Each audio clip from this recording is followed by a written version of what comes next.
The hum of the orbital station was a constant presence, a low mechanical heartbeat that pulsed through every wall and vent.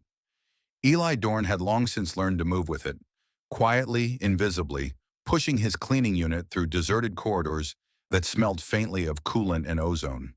The polished floors reflected sterile light, a reflection of the people who walked them. Supervisors, traders, aliens in polished armor who never once looked down at the man who kept their world spotless. To them, he was a fixture, part of the machinery. That night the hum changed. A faint metallic rattle trembled through the ductwork above him, followed by a sound so small it didn't belong in the cold vastness of Virella 9, a soft whimper. It was not mechanical, not synthetic. It was alive. Eli froze, gloved hand hovering over his cleaning console. The sound came again, a fragile cry swallowed by the ventilation flow. Curiosity overrode sense. He climbed the maintenance ladder, pulling himself into the vent shaft. It was dim, lined with carbon filters and the faint shimmer of dust drifting like silver powder. The cry grew sharper, echoing off metal. Then he saw it, tucked behind a broken coolant valve, trembling. A creature, no bigger than a house cat, with scales that shimmered like liquid glass and faintly glowed along the edges. Two small wings quivered against its body. Its eyes opened. Deep, molten gold, intelligent, terrified. Eli reached out slowly, his heart pounding. The creature hissed weakly, but it didn't flee. Its small claws scraped the vent's surface, leaving faint scorch marks. He realized, stunned, that the warmth radiating from its body was unnatural. Plasma heat. Not possible unless, he whispered, "You poor thing." His voice was almost lost in the hum. Carefully, he wrapped his maintenance jacket around it, ignoring the searing warmth that bled through the fabric. The hatchling pressed closer, trembling. Somewhere deep within the station, alarms flickered for a second before dying again. He carried it out of the vent, unaware that this simple act, this single moment of compassion, was about to draw the gaze of forces far beyond his understanding. Eli laid the small creature on a workbench deep inside the maintenance bay, where the hum of old generators drowned out all other noise. The creature's scales pulsed faintly in rhythm with the station's power cycles, each shimmer reflecting off the clutter of broken tools and dismantled drones around him. It was alive, but weakening. Its breathing came in uneven waves, thin streams of heat escaping its nostrils like soft jets of steam. He rummaged through supply crates, searching for anything that might help. Water recycler tubes, nutrient gel packs, an old plasma coil still faintly warm. He adjusted the coil's power, letting it radiate gentle heat. The creature stirred, lifting its head. When its eyes met his, something flickered between them, a brief, silent understanding that neither could explain. Eli reached for a nutrient gel pack, tore it open and held it close. The creature sniffed, uncertain, then licked the gel from his fingers with a tiny forked tongue. Its scales brightened slightly, glowing like embers beneath translucent skin. He exhaled in relief, leaning against the bench. Outside the bay, footsteps echoed.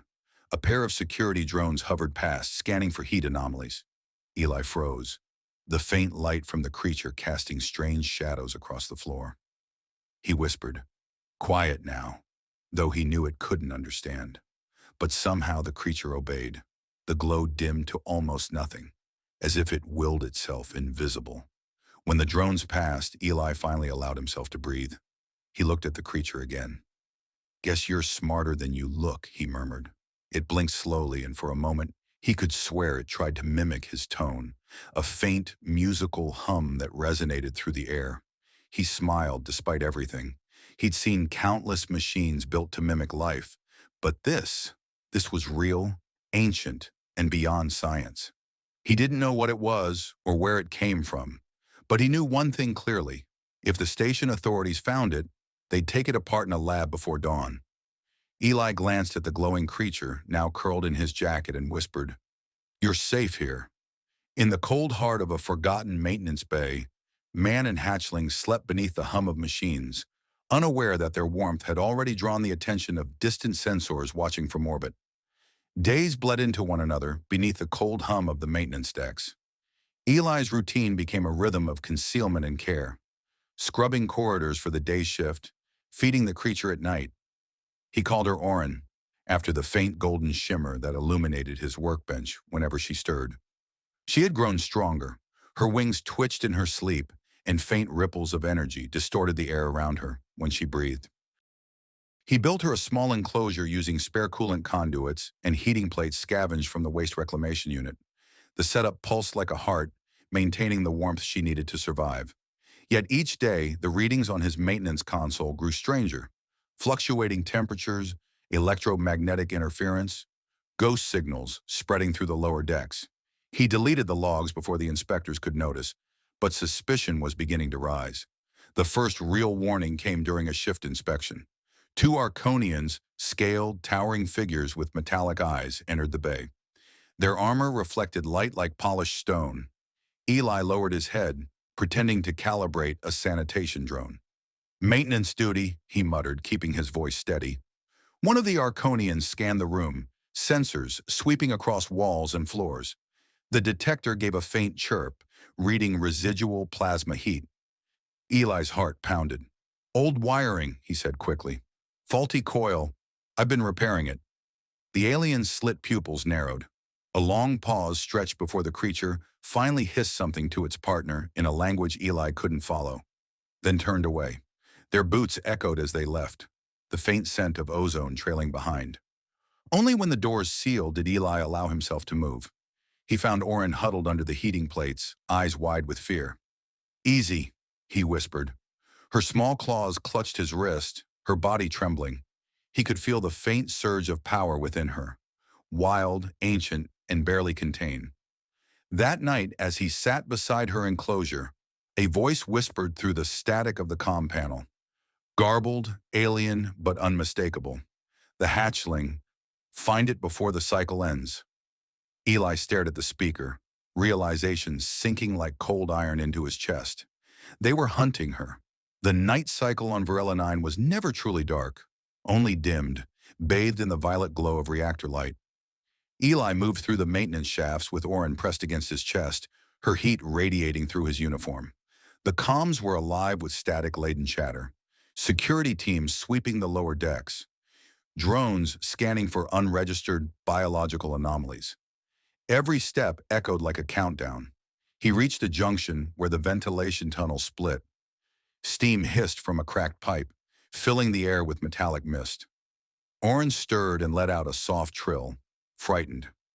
"I know," Eli whispered. "Almost there." He ducked into the narrowest tunnel, one only service bots used. The walls buzzed with current. A wrong move could trigger motion sensors. He shut off his wrist light, navigating by the faint shimmer of her scales. A sudden thud reverberated through the shaft. Red light flared behind them. Patrol drones. Their sensors swept the corridor in precise mechanical arcs. Eli pressed himself flat against the metal, shielding Orin beneath his jacket. The drones hovered closer, the hum of their repulsors vibrating through his ribs. Orin's eyes widened, their golden glow brightening uncontrollably. Eli could feel the surge building inside her, raw plasma energy rippling beneath her skin. "No," he whispered, "not now." But it was too late. A pulse of light erupted silently from her body, bending the air like a shock wave. The drones froze mid-scan, their sensors flickering to white static before collapsing with metallic thuds. Eli blinked, stunned by the sudden quiet.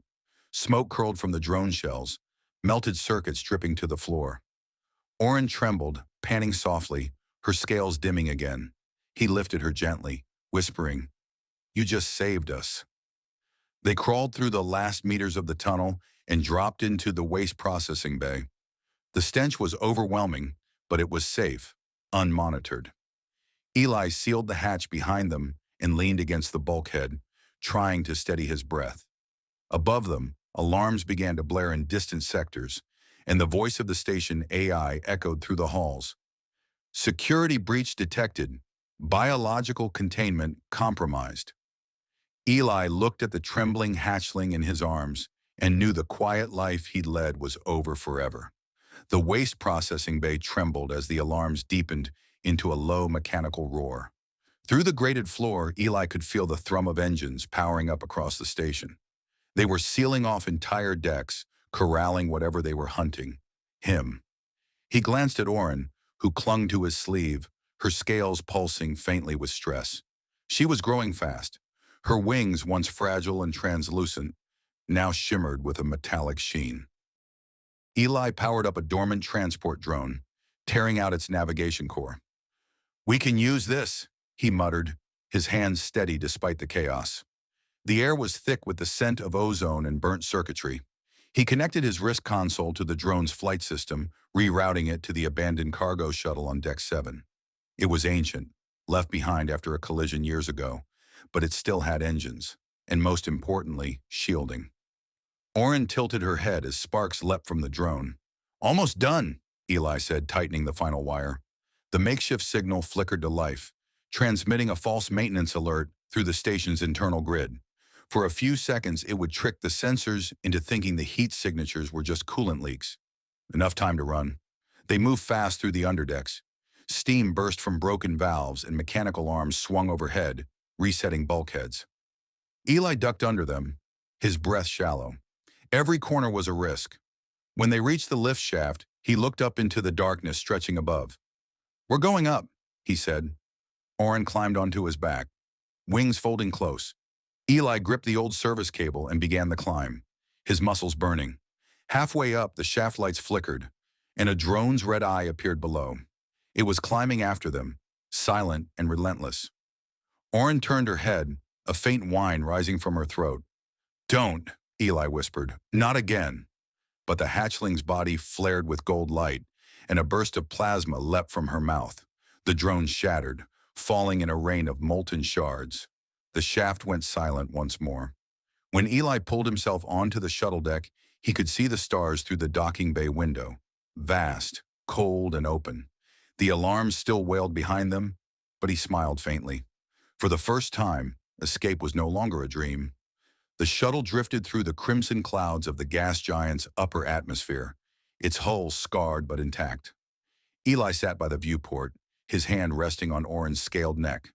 She had grown larger in the days since their escape, no longer a fragile creature, but something powerful, graceful, aware. The faint hum of her heartbeat resonated through the metal floor like a second engine, steady and alive. Outside, lightning storms rippled across the clouds, casting silver light over her scales. Eli had repaired most of the systems, patching together the oxygen filters with spare conduits. Yet even as he worked, he knew they couldn't hide forever. The Arconians would track the energy trail eventually. Orin lifted her head, eyes glowing softly. Not with fear, but understanding. She moved toward the console and brushed her wing against a cracked display. The navigation screen flickered, revealing an unfamiliar symbol, an ancient Drakari crest. Eli frowned. "You know where to go?" She tilted her head and pressed again, locking the course toward the nebula beyond the gas giant's rings. Hours later, the shuttle emerged into silence, a drifting field of light where broken asteroids floated among clouds of gold dust. And within it, an impossible sight, colossal shapes coiled within the mist, their scales glimmering like stars. Dragons. Real, living dragons, hidden from the galaxy. Orin called out in a tone that trembled through the hull. One of the great beings stirred and turned its immense head toward them. A voice, ancient, resonant, echoed directly into Eli's mind. "You protected one of ours." Eli swallowed hard. "I just did what anyone should." "Few do," the voice replied. "Your kindness restored what arrogance destroyed. The bond between our kind and yours lives again." The ship was drawn gently into the heart of the nebula. Light enveloped them, warm and endless. When Eli opened his eyes again, he stood beside Orin on solid ground, somewhere vast and shining, filled with life. He looked up at her, no longer a hatchling, but a young dragon stretching her wings beneath the stars. She turned her gaze to him, a silent promise between them. For the first time, Eli felt seen. Not as a janitor, not as a fugitive, but as someone who mattered. And as the nebula pulsed like a living heart, he realized that compassion, in the coldest corners of the universe, could still change the course of worlds.